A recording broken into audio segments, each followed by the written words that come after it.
Well, my name is Kyle Foreman, and I just want to welcome everyone to this Consortium for Innovation in Post-Harvest Loss and Food Waste Reduction webinar on analyzing post-harvest loss in Kenya and Tanzania. With me today, we have our panelists. We have Betty Kibara, director from the Rockefeller Foundation. We have Dirk Meyer and Steve Santa, who are directors of the Consortium, also associated with Iowa State University and the University of Maryland. We have Jorge Chiquez from Iowa State University and Audra Wormold from Maryland. Just a little bit of housekeeping is that we're welcoming you, and we're also telling you that this webinar is being recorded and live streamed. So the webinar will be available on our website immediately after it finishes, so you can rewatch it there. I would like to acknowledge all our member institutions and our funders, who include the Rockefeller Foundation and the Foundation for Food and Agricultural Research. All our members are also funding agents as well. Just a little bit about the agenda. We'll have an introduction on the consortium, then we'll have presentations from Betty Kibara, Jorge Chiquez, and Audra Wormold. And then we'll have a panelist discussion / question and answer session. Then I get to plug some upcoming events. So without further ado, I'm going to turn it over to Dirk Meyer.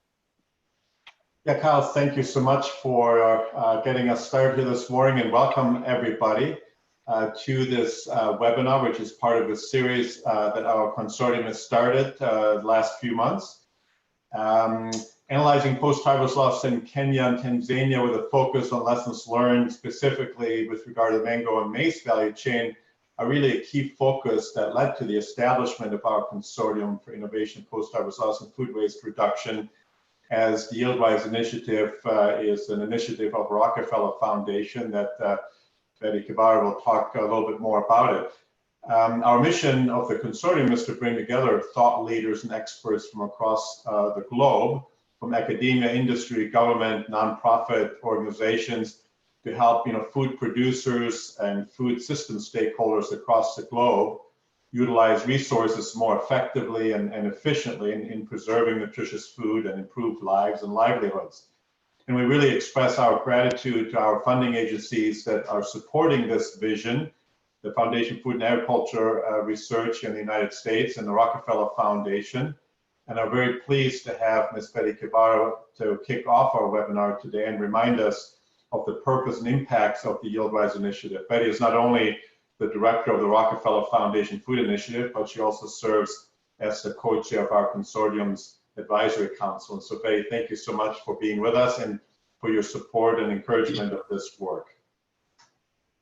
All right, thank you everyone. Good morning, good evening, wherever you are. And I think I like to tell my story about how passionate I am about reducing post-harvest losses. When I was a young girl living in the village, and my family didn't have so much money, but at one time we got an extension agent officer come to our farm, and he said, he gave my mom a packet of seeds and said, plant these, they're going to make you wealthy. So we went ahead, we planted the seed, we added fertilizer, we did irrigation, and the harvest was very good. And unfortunately, not many people knew what watermelon was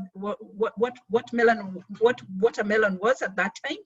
And so when we harvested the produce, we called the extension agent, and then he said there was no market. So what do you do with watermelon in the village? Do you cook it? Do you roast it, or what do you do with it? So we discovered how to eat it, and we ate it for breakfast, for lunch, for dinner, and it also became a delicacy for our cows. Unfortunately, this is the story of many other farmers because of many challenges, whether it's lack of markets, lack of technologies, inefficiencies in the value chain. We end up having a lot of post-harvest losses. And the global pandemic has actually highlighted the importance of minimizing food waste and ensuring access to nutritious foods for all. Because diet-related diseases are linked to far higher risk of hospitalization, critical illnesses, even deaths from COVID. To address the problem of food loss and food waste, the Rockefeller Foundation launched the YieldWise initiative in 2015, and we had two goals. So the first one was to raise awareness about the crisis of food waste and the tremendous losses that wasted food presents in the world, where millions of people are actually going to bed when they're hungry.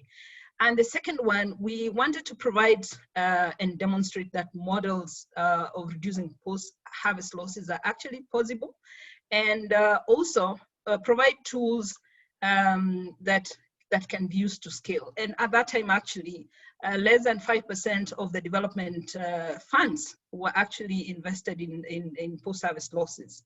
So we worked in 4 value chain: cassava in Nigeria and tomatoes in Nigeria. And then in Kenya, we worked with the mango farmers, and in Tanzania, the maize farmers. And our model had 4 components. One was access to markets. The other one is aggregation and training of farmers, and then access to post-harvest loss technologies and access to finance.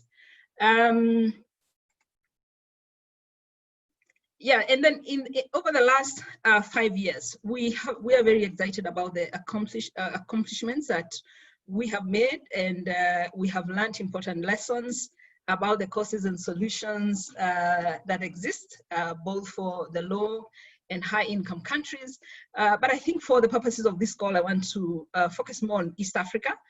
So in East Africa, we have seen post-harvest loss reduction of between 20 to 30% across the critical value chains, and impacted more than 300,000 farmers. And just to cite one example, we've worked with more than 30,000 mango farmers in Kenya in partnership with TechnoServe, and most of those actually have adopted many technologies. We have tested different technologies, including cold solar solutions, including harvesting tools, crates, and agro-processing, and many others. But I think one technology we found to be very compelling and easily adopted was the $2 fruit fly trap. And as you know, mango fruit flies actually is one of the major causes of post-harvest losses in the mango value chain. So what have we done with this information and the success that we have seen in the fruit fly is that we have partnered with USAID Feed the Future, RTI, and the government of Kenya, Makueni County, to set up what we are calling the mango pest-free zone, or else known as commercial fruit fly campaign. And we do believe that this is really going to help to facilitate Kenya to gain its export markets if we can track the data to show that we're also controlling the fruit fly to the manageable levels. We were also very instrumental in terms of establishing zero loss centers in the rural areas, for example, in Karurumo Farm Organization in Embu County and Masi. We also did some interesting work, you know, having a one-stop shop where you can demonstrate to the farmers almost all of those all the technologies which are very efficient in terms of reducing post-harvest losses and demonstrating that agro-processing is possible, and so is value addition. We're also excited about the mango processing hub with the University of Nairobi. When we started this work, we said there were about 13 mango products, but so far we're just eating fresh mangoes and maybe just drinking having the juices. But by now we have very many products which we have tested, including dried mangoes, including mango leather, mango wine. Yeah, those were in Kenya. You can swing by Nairobi University, you'll just get some interesting products. So we are also very happy about that piece of work, because the industry now can get trained in terms of how do you expand the diversity of products that you can get from you know, a product like a fruit like mango. We also helped to set up the Kenya Association of Mango Traders, which is really helping to support the coordination of the mango sector. And so that said, because the focus is also on Kenya and Tanzania for today's meeting, in Tanzania, we saw significant adoption of post-harvest loss technologies, but I think more so the hermetic bags. And the interesting finding when we visited the field is that I think the adoption is higher for the maize, which is for home consumption, and less for the maize, which is, designated for the market, and also for the high-value crop. So I think, that was the key finding. But the farmers are very, very much aware that they really need to use the hermetic bags so that first they can wait to. They can store their maize without getting spoiled, and then they can also sell at a higher price. But the adoption was also higher for the home consumption. And basically this was because of the price. I mean, if you think about a farmer harvesting 20 bags of maize and buying the bag at about $2, then the farmers were feeling like that cost was on the higher side. And also through our partnership with AGRA, we have supported the development of the national post-harvest management strategy in Tanzania, and we believe that this will go a long way in facilitating the achievement of the African Union Malabo Commitment and the SDG 12.3. And then at the continental level, we partnered with the FAO. We have supported the African Union to develop policies and strategies for country-specific plans towards reducing post-harvest losses, and also to build the capacity for the African Union member countries to design and implement food loss and reduction programs. We incubated the first All-Africa Congress, holding the first meeting in Nairobi, and with support and partnership with the University of Nairobi, and many of you who are represented in here today. And I'm happy to say that the African Union has adopted the event. They adopted the event last year, and it will be anchored by them going forward. And the first event took place sometime in September last year. Globally, we also happy in September 2019, thanks to the Champion 12.3 coalition, many of us have supported. We saw about 25 corporations, including some of the world's largest, food retailers like Walmart, Tesco, commit to having food waste within their operations. And, we have documented part of this work, with our partnership with the WRI. We published 2 reports last year, one on reducing food loss and waste, setting a global agenda, and another one that followed up, which was 10 interventions to achieve SDGs. And then I cannot overemphasize the recent success with World Bank, setting up a $2 billion SDG bond to address food loss and food waste, which has been developed also in partnership with the Rockefeller Foundation and other partners. I think, all these achievements and lessons learned and have been actually very, very well documented in the YieldWise, what we are calling the YieldWise toolkit, that will be available in the coming weeks, and we will let you know when we are ready to share. But that's a very good documentation that captures all the learnings and things that did not work, things that worked very well. However, despite that progress, it is clear that our food system is still failing humanity. The health and environmental consequences of our food system come with a tremendous economic price tag. Malnutrition is costing the world $3.5 trillion annually. Obesity alone is estimated to cost about $760 billion every year on a yearly basis by 2025.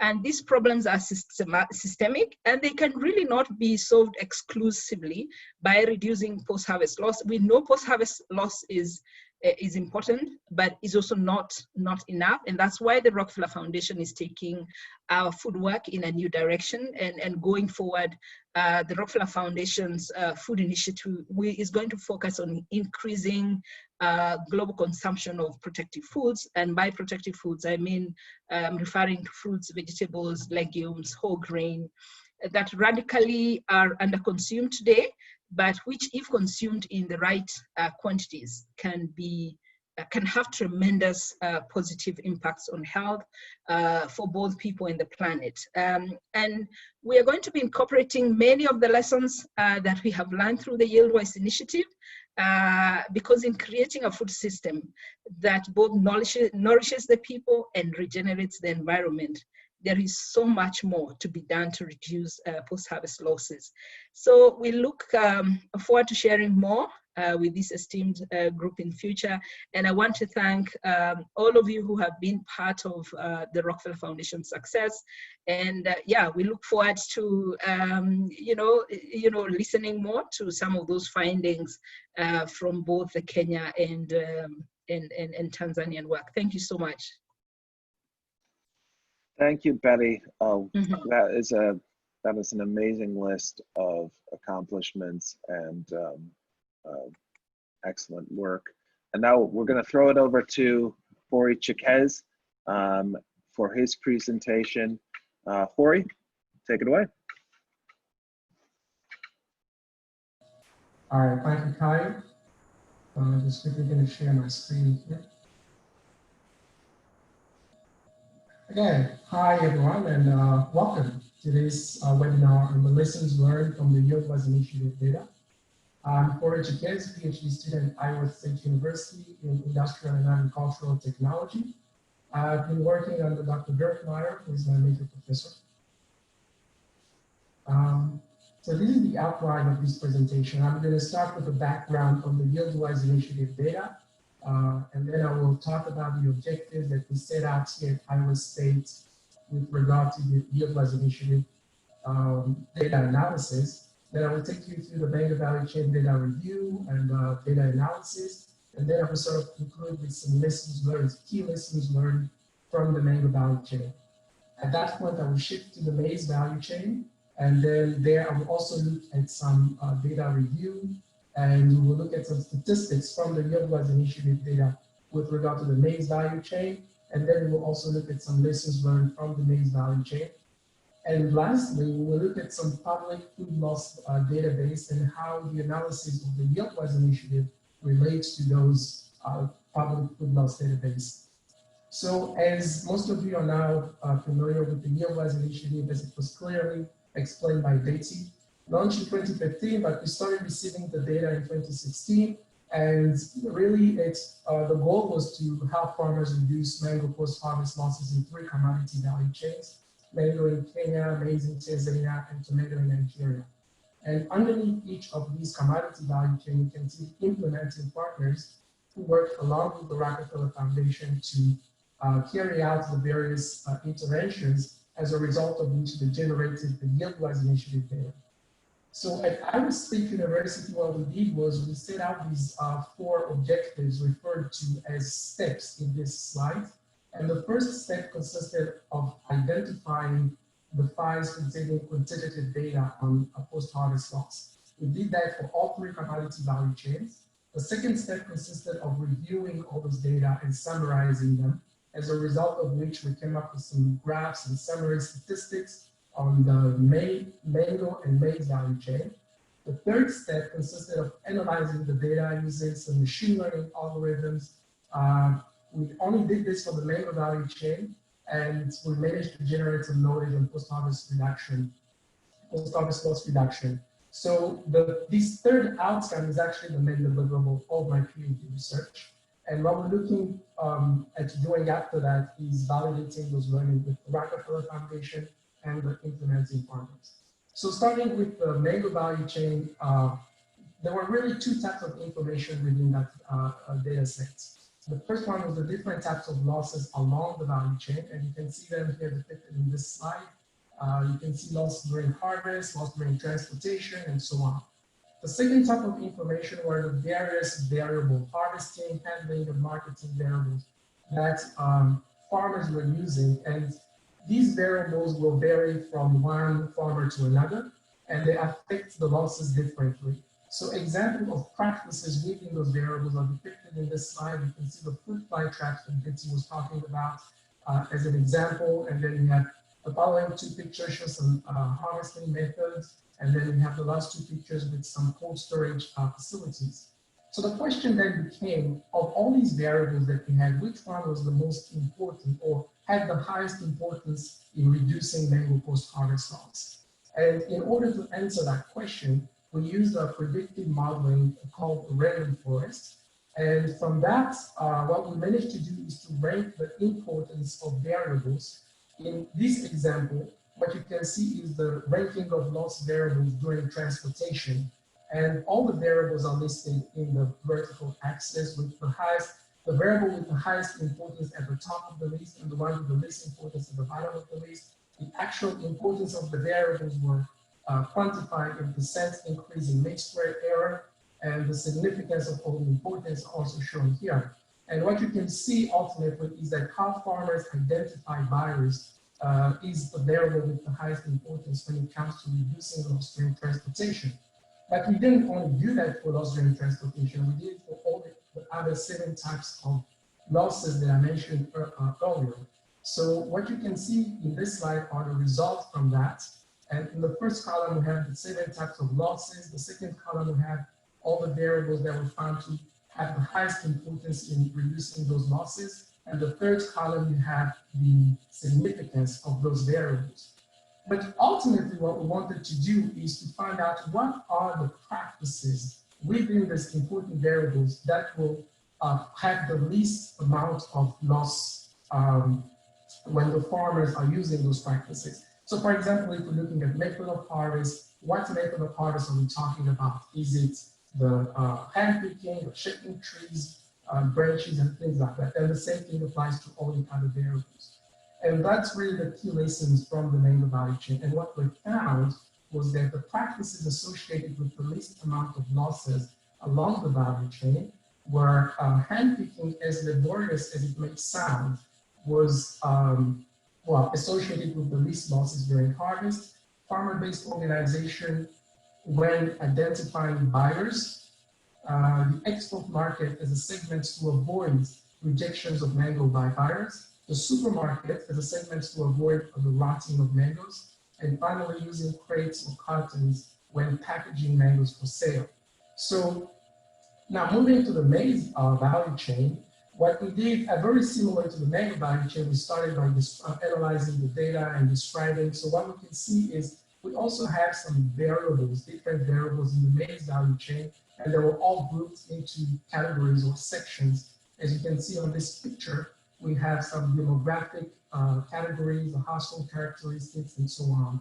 And so what we did was we created this Excel spreadsheet where we could actually look at the data. And I'm going to go ahead and share that with you now. And this is really what the Excel spreadsheet looks like. So we have all the 3 value chain. And then if we look at maize in this case, we can see, start by looking at the losses, the various losses within the maize value chain. One main observation is you can see, for example, dehusking manually with machines, tend to have a higher loss on average. And when you look at loss during transportation, tend to have the least loss on average with different number of observations. You can also see the variation for each type of losses along the value chain. But this is just looking at the different type of losses within the maize value chain and the averages without looking at how the variables affect them. So what this Excel spreadsheet can do is you can start then looking at the different variables. For example, we can look at the region and see how the geographic location affects those variables. In this case, we're looking at Tanzania, so we can look at Iringa, for example, and see how those losses vary as we move from one geographic location to another. We did have some issues sometimes with some missing values. In this case, you don't see anything over here. So the loss values were missing. And so, but ultimately, we kind of understand how this Excel spreadsheet works as far as summarizing the data. So now I'm going to go back to the PowerPoint presentation. So what we then did after describing the descriptive statistics of the maize value chain, again, here we're looking at all the losses along the value chain without changing any variables. Then we came up with some lessons learned from that exercise of cleaning and summarizing the maize value chain data. The first lesson is we think that farmers should be involved in the designing of the survey, and that would really minimize those missing values that I was talking about. And then the variables themselves should be clearly and briefly described. It will avoid a manual renaming of the variables because that took a long time when we were actually cleaning the data. The survey should be validated through a pilot test in order to also minimize variables with no entries. And then we started looking at some public food loss database examples. In this case, we're looking at the African Post-Harvest Loss Information System. What you can see here are the losses in percentage of maize, and you can see they really vary based on two variables. The different stages along the value chain on the top, and the geographic location over here on the vertical axis. In addition to that, we also looked at the FAO, Food Loss and Waste Database, where very similar to the Atlas database, you can see losses varying from one stage of the value chain to another. And you can also change the geographic location, aggregate the losses to the world, by countries. In this case, we were just looking at cereals and pulses, but you can change the commodity as well. And what was really interesting was looking at the method of data collection that the FAO used. And by kind of zooming into that, we saw that they got data from equities and many other sources that you can see in this picture.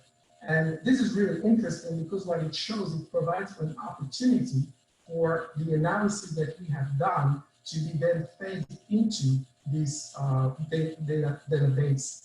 And that will be the consortium YieldWise data that we can contribute. And the advantage of having this YieldWise data is it doesn't just summarize the losses by the stages of the value chain and the geographic location, but it goes beyond, as I showed you with the maize value chain, that there are so many other variables such as demographics, household characteristics, technology adoption, and so on. With that, I would like to acknowledge the Rockefeller Foundation and the Foundation for Food and Agricultural Research for providing funding for this research and work. So thank you very much, Kyle, and over to you.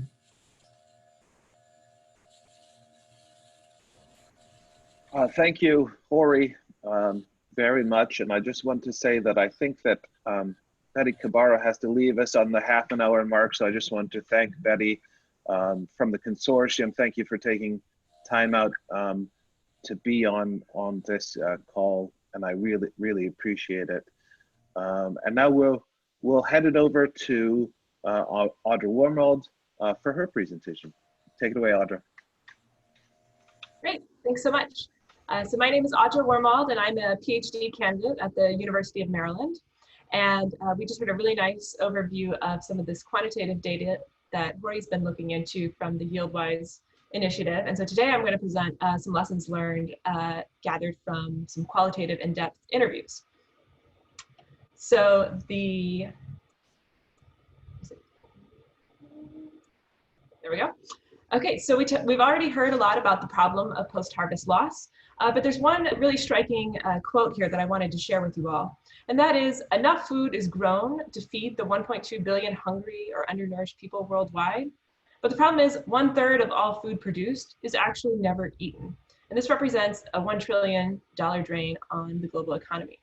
And as this image depicts, food loss and waste happens all along the path from farms all the way to the table, us as consumers. But today we're going to zoom in on what's going on with the farmers. So why should we care about smallholder farmers? Well, they provide up to 80% of the food supply in Asia and sub-Saharan Africa, and roughly 30% of all farmers in poorer countries are smallholder farmers. So let's talk about mangoes. Betty gave us a really nice overview of what the Rockefeller Foundation through YieldWise has been able to accomplish in Kenya and the mango value chain. So I'm just going to keep moving on here. This chart is my visual depiction of the mango value chain. And it wasn't until I started drawing out all of these pieces that I really started to comprehend just how complex the mango value chain is. There are so many different actors, and each of these interact with many other actors in order to move food all the way from production to consumption. Something though that's quite interesting is that this chart is actually a little bit misleading. It looks very organized, and it's very similar to a value chain we might expect in some places like the US. And so I just want to zoom in on what's going on with the smallholder farmers and what their market looks like. So we've got smallholder farmers up here, and they might be a part of a farmer group. And these two pieces then interact with agents, brokers, and traders in order to take their mangoes to various market outlets, like processors or international exporters or various other types of markets. But in reality, in Kenya, this mango value chain is very fragmented and actually quite opaque, which is what I'm trying to represent with these kind of dotted lines and gray bar here. Smallholder farmers, as well as other actors in this market, often don't know either where their produce is going or where their produce is coming from, which means everything in the value chain starts to revert to the lowest cost methods of post-harvest handling. So for example, good crops might fail to get to the right markets, or good crops might get damaged during harvest and transport. Alternatively, markets that would have been very receptive to receiving mangoes might end up turning away these damaged products. And so this is the problem that YieldWise is really trying to help solve. So one example of a solution the YieldWise initiative has provided was establishing a connection between Marrow Greens, which is a high quality distributor, with various smallholder farmers and farmer groups. So Marrow Greens took ownership of the distribution channels and provided farmers and farmer groups with critical information about where their produce would be going and what kind of quality that they needed their fruit to be. And so in order to kind of achieve that higher quality, Marrow Greens helped also provide farmers with technical advice about farming practices, and they also provided safe transportation to take their products from the farm to their own processing and packaging facilities. And then this way they helped produce these delicate mangoes from getting bruised. And so as a result, the resulting value chain is no longer so opaque, and they're able to secure more high quality produce. So in addition to facilitating these connections between smallholder farmers and various market outlets, YieldWise is also focused on introducing smallholder farmers to what we're calling various technologies that would help them improve the quality of their crops, and provided training to these farmers on how to use each of these technologies. So Betty and Hori both mentioned a lot of these. So these pictures here are just some fruit fly traps, crates and cartons, the harvesting tool that helps farmers pluck mangoes from very high up in the tree, very delicately and gently, as well as something like this is a net sprayed in insecticides that helps prevent mango weevils from infecting the trees. So our efforts as a research team involves collecting data through in-depth qualitative interviews of various actors along the mango value chain, with a particular focus on the smallholder farmers. So we conducted interviews over the course of two-week trips in 2019, and we were in various places throughout Kenya, though we tended to stick in the central region. And we sought to better understand whether or not farmers would adopt the technologies introduced by YieldWise, and the reasons underlying their choice to adopt or not.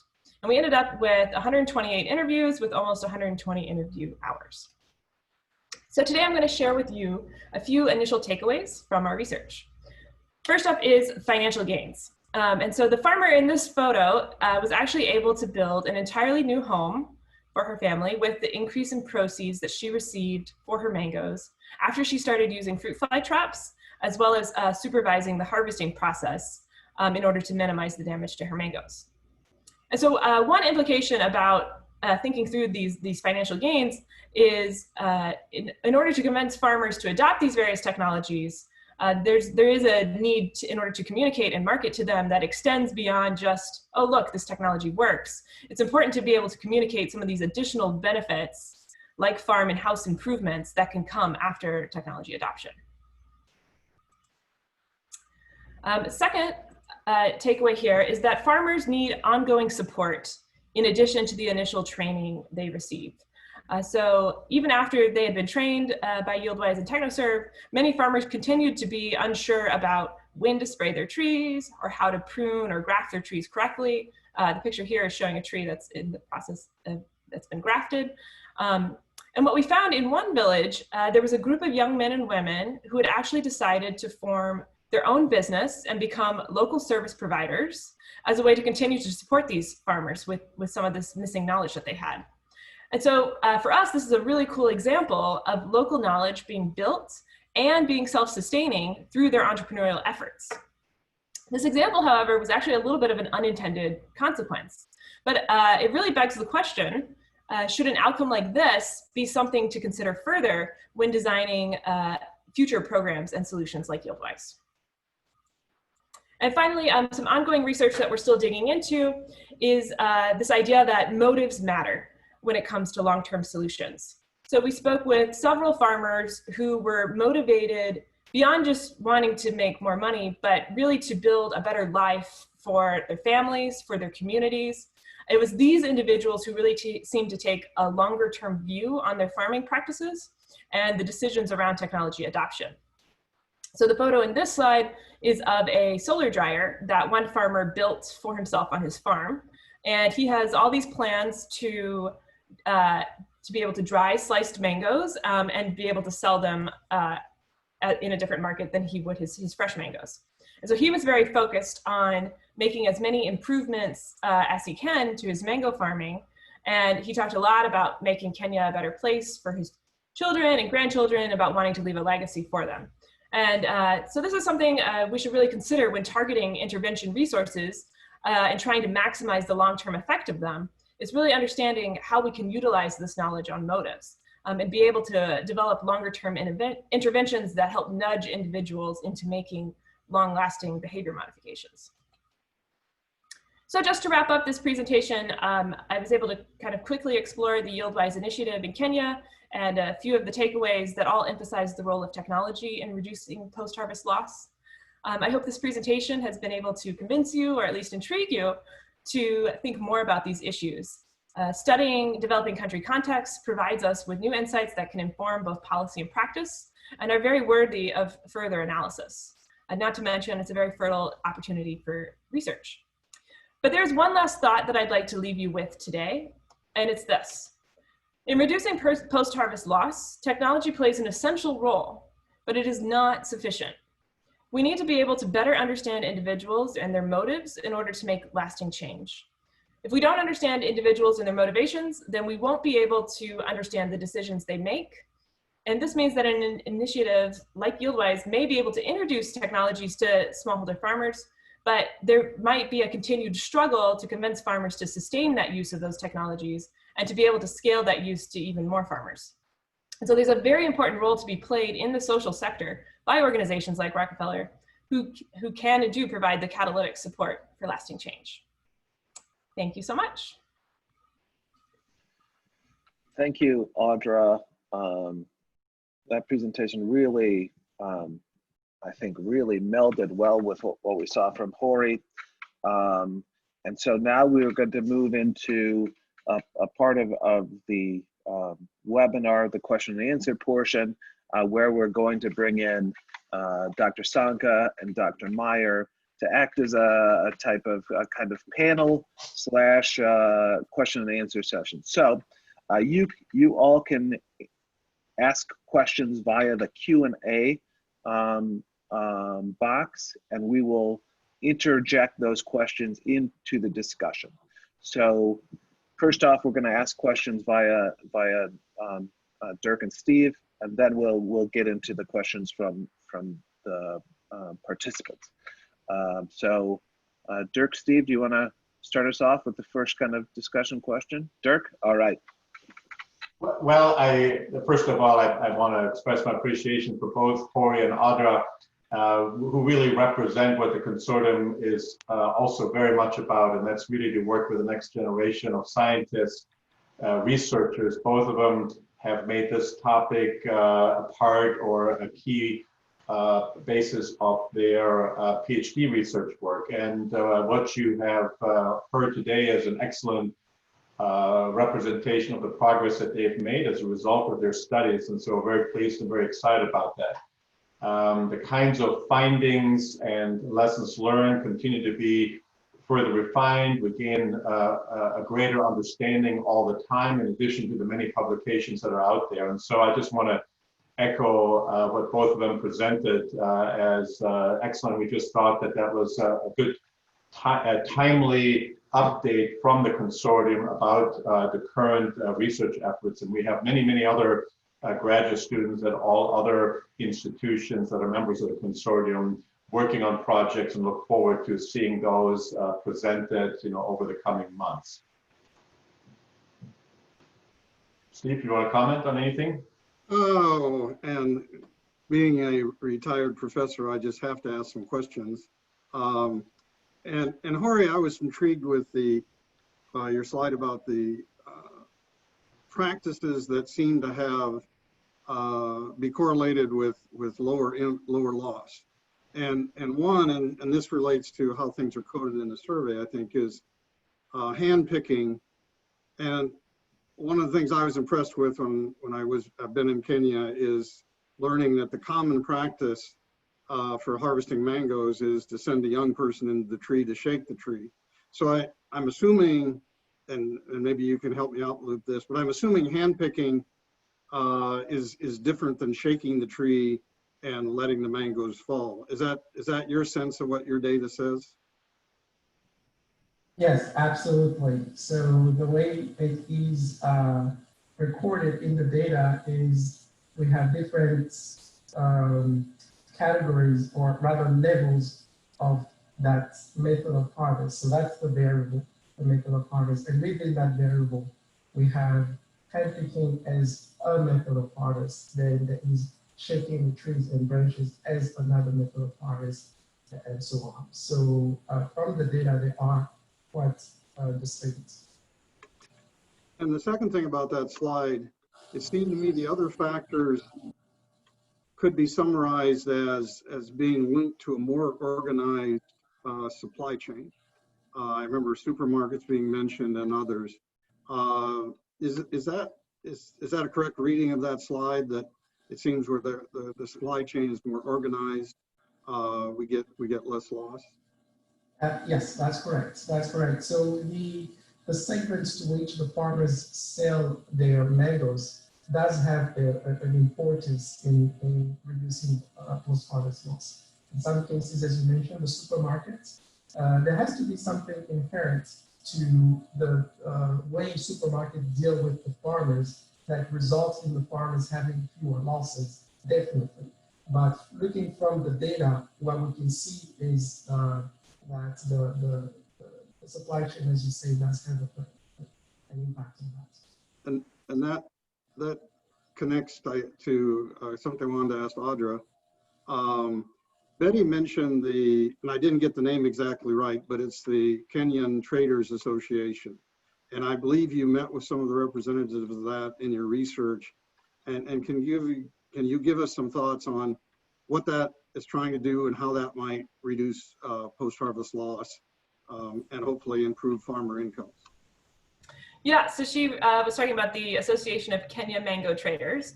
And the idea here is to get all of these different traders together into one place and to start talking about basically their buying and selling practices, and to be a little bit more united on that. And so it's kind of a place to share information, which I think trickles down to the farmer level, where you can start to identify who kind of trustworthy traders. The farmer can start to identify who trustworthy traders are, who will give them a fair price, know exactly how their mangoes will be priced out, right? So some traders will actually grade the mangoes based on size. So, the largest ones get the most amount and then make smaller prices for smaller ones. Whereas other traders will just say, well, I'm buying mangoes only by the sack. And so you just fill it up as much as you can. And when you fill up sacks, then those often tend to be the really low quality mangoes. And so it has the whole kind of complete effect on the value chain. Okay. Dirk, you have questions, or Kyle? I think there are questions coming in on the Q&A. So yeah, so there's a number of questions coming in on the Q&A. So Kyle, you one question you Hori is if storage technologies were not considered as a key intervention by the mango farmers to post-harvest losses. You see that question? Yeah. Yes, I saw the question. Thank you very much. So when we look at the post-harvest loss, really, we're looking at different types of losses along the value chain. So one intervention that might be important for one type of loss might not be very important for another type of loss. And when we're looking at cold storage technology, if we're looking at loss during storage, for example, and if there was such a thing within the data set, I'm sure that would have come up as a very important practice. But when we look at the losses along the value chain as it was recorded in the data set, we didn't have something called loss during storage. Now, that is not to say that storage is not important in reducing losses. It's just to say that we didn't have a loss, a type of loss that could be linked directly to the cold storage facility. So we still believe that cold storage plays an important role, and we're even looking at some analysis at cold storage facilities, and I hope that answers the question. Yeah, I would add to that if I can, two other aspects. You know, we focused on post-harvest loss analysis, so we of course heard how important the fruit fly trap is, but that's really a pre-harvest and production type of technology for pest control, right, which is done in many other crops. And so we know that that's an important technology, but it doesn't really count in terms of the post-harvest loss aspects, except for the quality of the mangoes and so forth during the post-harvest value. And the other part was, you know, this is a survey where a number of technologies such as coolers and other technologies were not as frequently adopted. So there's not that much data available within the hundreds and hundreds of mango farmers that were asked. And so this is kind of the aspects to keep in mind, that obviously when you do have post-harvest technologies such as solar-based cooling systems or evaporative types of coolers and so forth, have a tremendous impact, positive with regard to reducing post-harvest loss and extending shelf life. So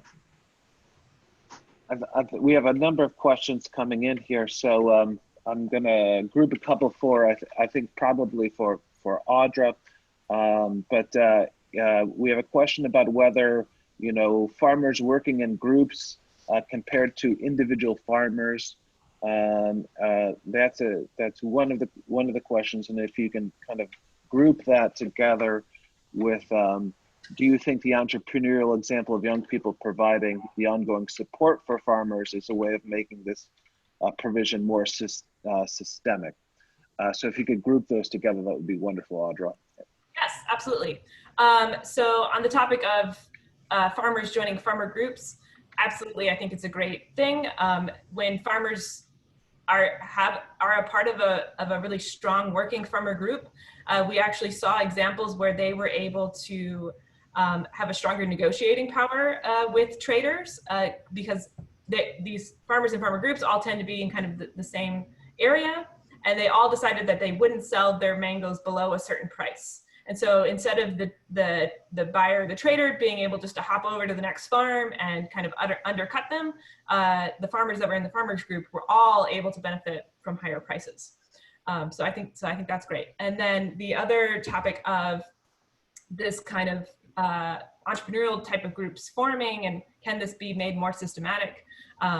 Yes, I think it's a really, really cool example of local knowledge being able to self-sustain, and if it's something that could be implemented in the trainings, you know, for those who would be interested in kind of playing this role in their communities, I think that's also great. And then I think I saw one question about, if you don't mind, I quickly answer it, from Courage, about sharing a scenario in which looking at the lifestyles of farmers and their adoption rate on technology.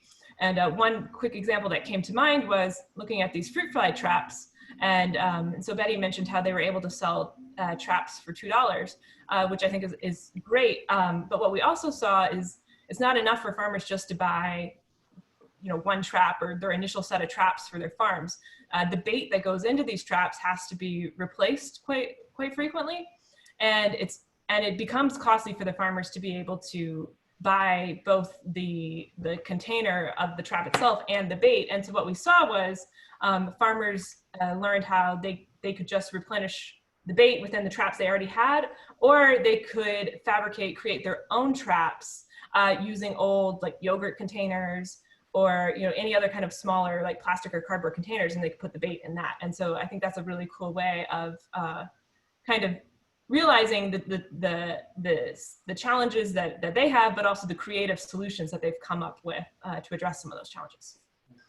So Kyle, there's a question that was posted I want to answer, and that is related to hermetic storage technologies, which of course is very important with regard to particular cereals and pulses and durable crops.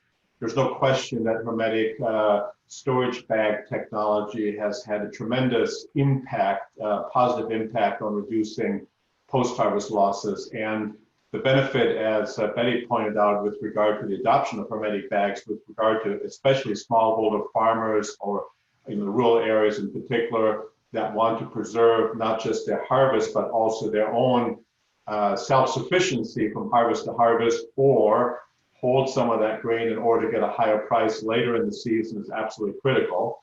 Once you begin aggregating grain into larger quantities, so managing grains in bags, whether hermetic or otherwise, is a very high logistics cost. You know, there's still a few countries that handle large quantities of grain in bags, such as in India, for example, with regard to the Food Corporation of India and the strategic reserves and so forth. But you know, throughout the world, it's pretty much shown that bulk handling and bulk storage of grain is a much more cost-effective and logistically easier way to handle grain. So there's this scale-up, situation where hermetic bag storage technology is absolutely critical, and the high adoption rate that is continuing to grow in Africa is excellent. And there's now many manufacturers that supply bags, and somewhere along the line, examples like in Tanzania, for example, Iringa Hope is a group that we're working with and are looking at, as they begin to aggregate for more and more farmers, larger and larger quantities,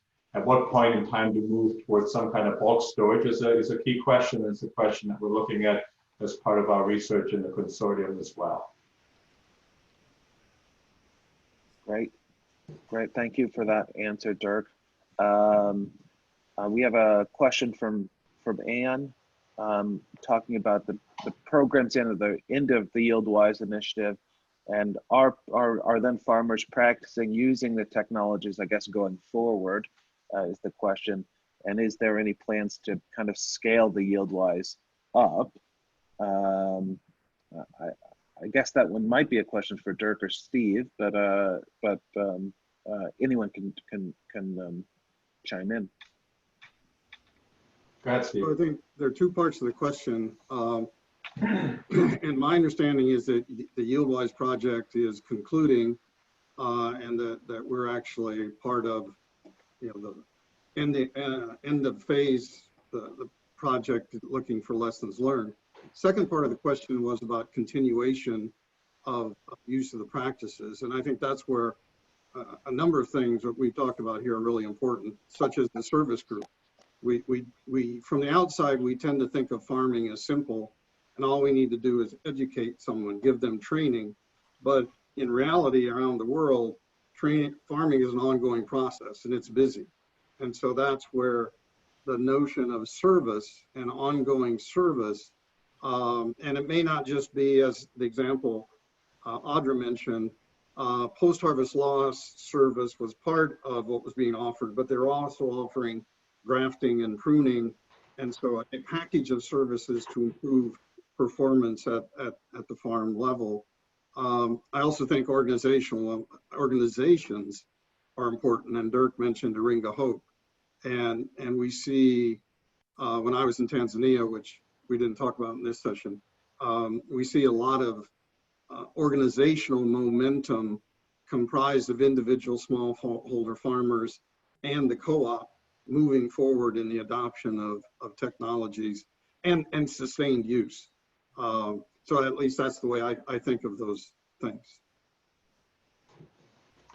Good. Not quite sure what happened to Kyle here, maybe back momentarily, but there was also a question that was posed, on the mangoes with regard to the acceptance of fresh mangoes versus dried mangoes, as farmers are now using solar dryers. Audra or Hori, you want to comment on that? And I know Jane Nambuko is on the call as well, and she's been doing a great job commenting in the chat session. So if she wants to add to that, she's welcome to do that also. So go ahead, Audra.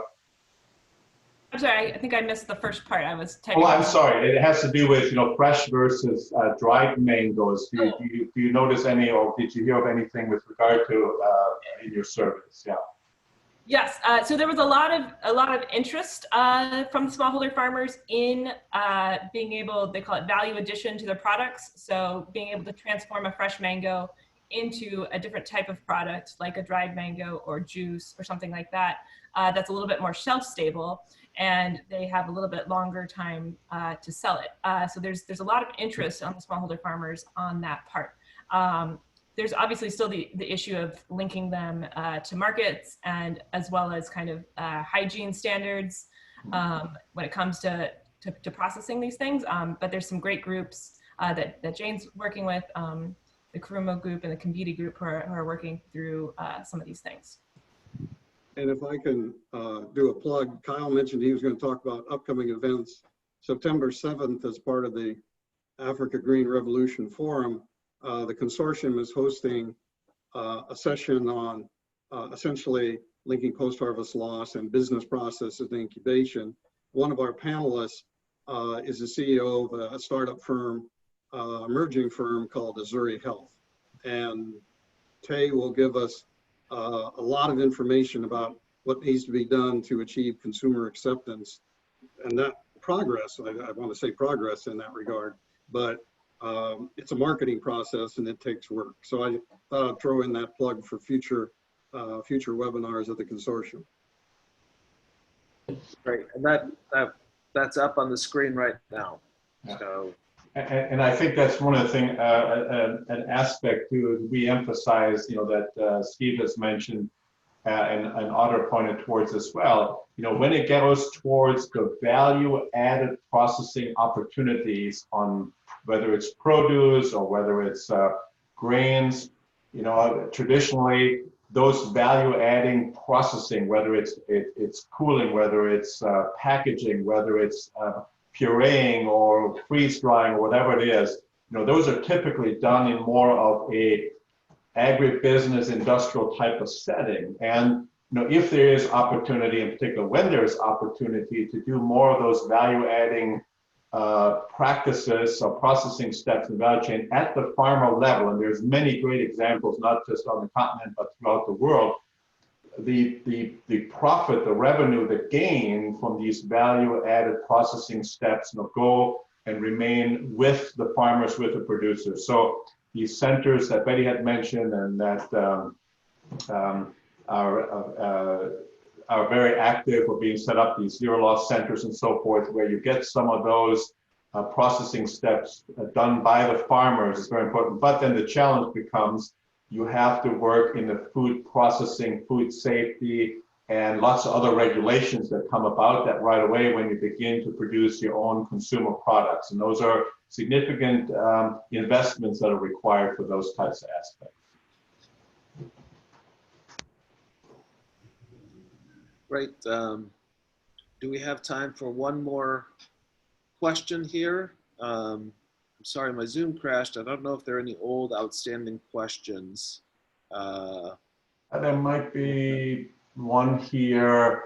One question, Audra, that was asked is, would premium prices help? We always talk about incentives or higher prices or so forth. Any thoughts on that? Yeah, so I think prices are definitely matter. And I think farmers want to get the best price that they're able to get. I do think sometimes there's a missing piece where farmers don't even realize how much higher quality their mangoes could be if they did some treatments, you know, to prevent mango weevils or to prevent fruit flies. And just by improving the quality of their mangoes, then they would probably be able to get a better price. So there's kind of two sides to that coin. I don't know if Steve wants to add anything to that.